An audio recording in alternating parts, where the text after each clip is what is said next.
Dutch Bangla bank থেকে দেয়া হচ্ছে ভিসা ট্রাভেল প্রিপেড কার্ড। এখন থেকে ডাচ বাংলা ব্যাংকে যে ভিসা কার্ড রয়েছে, প্রিপেড কার্ড, এই কার্ডটি কিন্তু দেয়া হচ্ছে।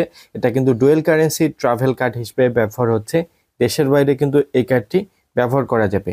এই কার্ডটি কিভাবে নিতে হবে ইন ডিটেলস আজকের ভিডিওতে কথা বলবো। ননস্টপ টেক চ্যানেলে নতুন হলে চ্যানেলটি সাবস্ক্রাইব করবেন। সর্বপ্রথম যে ভিসা যে ট্রাভেল কার্ডটি ডাচ বাংলা ব্যাংক থেকে দেওয়া হচ্ছে, এটা কিন্তু ডুয়েল কারেন্সি কার্ড হিসেবে যে ই কমার্স প্ল্যাটফর্মগুলো রয়েছে, ফেসবুক রয়েছে, গুগল রয়েছে, আপনি আলিবাবা, আলি এক্সপ্রেসে কেনাকাটা করতে পারবেন। এই কার্ডের মাধ্যমে দেশের বাইরে যে পস ট্রানজ্যাকশনগুলো রয়েছে, কেনাকাটা করার পরেও কিন্তু পস ট্রানজ্যাকশন করতে পারবেন। এক্ষেত্রে লিমিট অনুসারে কিন্তু যে পসগুলো রয়েছে, পস মেশিনগুলোতে ব্যবহার করা যাবে।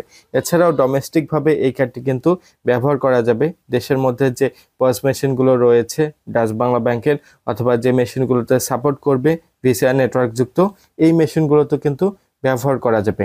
এই কার্ডটি নেওয়ার জন্য নিকটস্থ যে ডাচ বাংলা ব্যাংকের ব্রাঞ্চ রয়েছে, এই ব্রাঞ্চে ভিজিট করতে হবে। এক কপি ন্যাশনাল আইডি কার্ডের কপি প্রয়োজন হবে। আপনার যদি অন্য কোনো আইডি কার্ড থাকে, ড্রাইভিং লাইসেন্স অথবা পাসপোর্ট কপি থাকে, এটিও কিন্তু জমা দিতে পারবেন। এছাড়াও আপনার যে রিসেন্ট সদ্য তোলা যে আপনার একটি পাসপোর্ট সাইজের ছবি প্রয়োজন হবে। ব্যাংক চাইলে আপনার ইউটিলিটি বিল নিতে পারে, এটা প্রয়োজন হয় না নর্মালি। এই তথ্যগুলো কিন্তু ব্রাঞ্চে সাবমিট করতে হবে।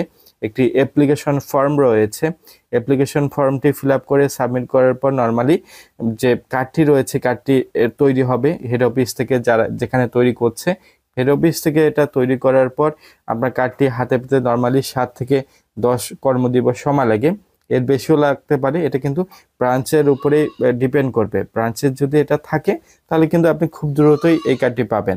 এই কার্ডটি নেওয়ার পর আপনি যদি ডলারে ব্যবহার করতে চান, ডলার ব্যবহার করতে পারবেন।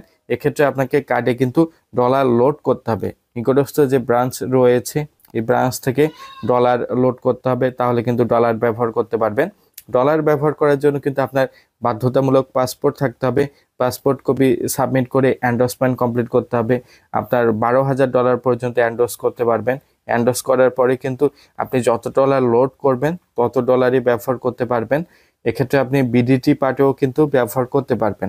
আপনি চাইলে যে ডাচ বাংলা ব্যাংকের যে ট্রাভেল ভিসা প্রিপেড কার্ডটি দিচ্ছে, এই প্রিপেড কার্ডটি কিন্তু নেক্সাস পে অ্যাপ রয়েছে, নেক্সাস পে অ্যাপের মাধ্যমে কিন্তু ট্রানজ্যাকশন করতে পারবেন। নেক্সাস পে অ্যাপে কিন্তু এই কার্ডটি ব্যবহার করতে পারবেন। নেক্সাস পে অ্যাপে যদি অ্যাড করেন, এখান থেকেও যে পস মেশিনগুলো রয়েছে ট্রানজ্যাকশন করতে পারবেন। যে নেক্সাস পে অ্যাপ রয়েছে ডাচ বাংলা ব্যাংকের, এই অ্যাপের মাধ্যমে কিন্তু টাকা ডিপোজিট করতে পারবেন।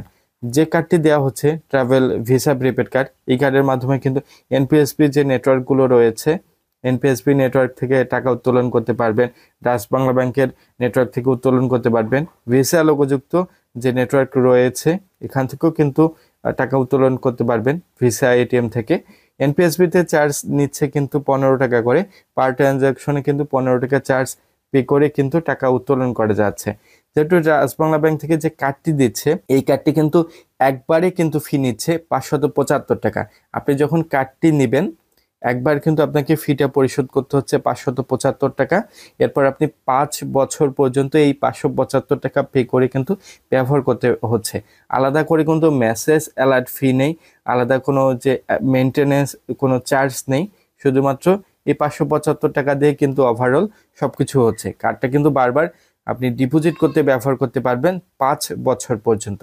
যারা স্টুডেন্ট তারাও কিন্তু 575 টাকা চার্জ দিয়ে কার্ডটি নিয়ে আপনি এই কার্ডে ডিপোজিট করে টাকা উত্তোলন করতে পারবেন। আপনি যে পেমেন্ট করতে পারছেন, আপনি ই কমার্স ট্রানজ্যাকশনগুলো করতে পারছেন দ্বারা, যে অথবা মাই জিপি অ্যাপে বা বিভিন্ন যে পেমেন্ট গেটওয়েগুলো রয়েছে, এগুলোতে কিন্তু কেনাকাটাও করতে পারছেন। আপনার যদি কোনো ডিসকাউন্ট থাকে, যে নেক্সাস পে অ্যাপের মাধ্যমে কিন্তু ডিসকাউন্টের নির্দেশনাগুলো দেখতে পাবেন। ভিডিওটি যদি ভালো লাগে লাইক করবেন। ব্যাংকিং বিষয়ে কোনো ভিডিও প্রয়োজন হলে কমেন্ট করে জানাবেন। ননস্টপ টেক চ্যানেলটি সাবস্ক্রাইব করবেন।